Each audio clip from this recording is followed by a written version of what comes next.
just glad more people around the world get to see this calendar. I know. Not just Central Fantastic. Texas. We're spoiled. All right, well, I don't know what the weather's like in Florence, Italy. I'm sure it's beautiful, but it was a little rainy here today. We're not complaining about it. No, we aren't. Yeah, we had several hours of what I would say is very beneficial rainfall across central Texas. And usually when I show you these, we'll go through one page of rain totals, and I showed you these during first weather, but then we get to that second page and, right? No, I've actually got two really good pages of rainfall totals. So this is what we showed you during first weather. Again, almost 3 inches in parts of San Saba County, over 1.5 inches in Kempner, Crawford, about 1 1/3 inches there in Waco and Adamsville. But as we go to page 2 now, more areas today saw inch rain totals than what we've seen in a little while. So again, really good news across the area. In fact, Fort Hood picking up another 1.3 inches. Groesbeck about 1 inch, a little bit less than 1.25 inches there, 1/2 inch in Hillsboro, over 1 inch there in San Saba. So that's what's interesting, right? So when we saw a flood advisory issued at about 11:30 this morning, it was only for the southern half of San Saba County. Did not actually include the city of San Saba. So you can see there was a little bit of lighter rainfall in the northern parts of that county, but still lots of rain falling out there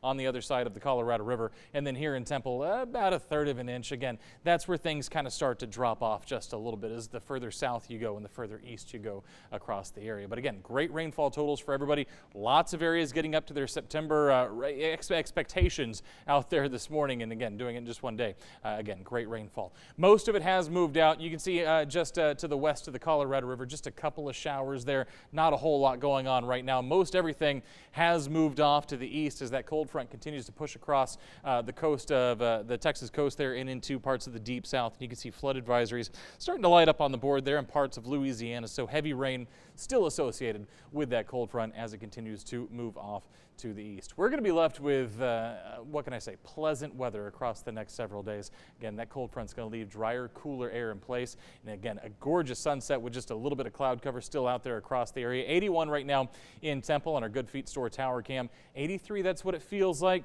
And you can tell there's still a little bit of humidity in the air because so much rain fell. Now the humidity is not necessarily in the air per se, but it's in the ground. And as that evaporates, that can lead to more humidity as well. The temperatures out there right now, again, feels like 88 in Waco. So again, a little bit of humidity making it feel just a couple of degrees warmer than what the thermometer would tell you it's actually feeling like out there. 83 in Marlin, 83 right now is what it feels like in Temple. But again, this is a far cry from yesterday when it was 97 and felt like 104 in several areas across central Texas. That's what that drier, cooler air can do for us.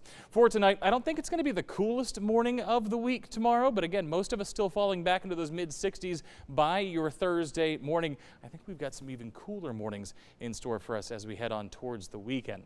For tomorrow afternoon, 85 to 87, and again, about 10 degrees cooler than what our high temperatures were yesterday. So again, much, much more fall-like as we head through the back half of the week. So here's the setup as we head towards the weekend. Things are going to warm up on us just a little bit, and here's why. Here's the low pressure system that kind of brought that cold front through Texas. That's going to continue to move off to the east, and this is kind of your typical fall, spring pattern. Once one low pressure system moves out, a high pressure system moves in to replace it. That's going to lead to a slight warm up and calm conditions over the next several days before we start tracking our next low pressure system, which could bring us more rainy weather as we head towards the end of next week. But again, that's multiple days away. Let's enjoy this while it lasts. 85 tomorrow, back up to 87, 88 for the weekend, lower 60s for your morning lows. Again, very fall-like as we head through the next several days.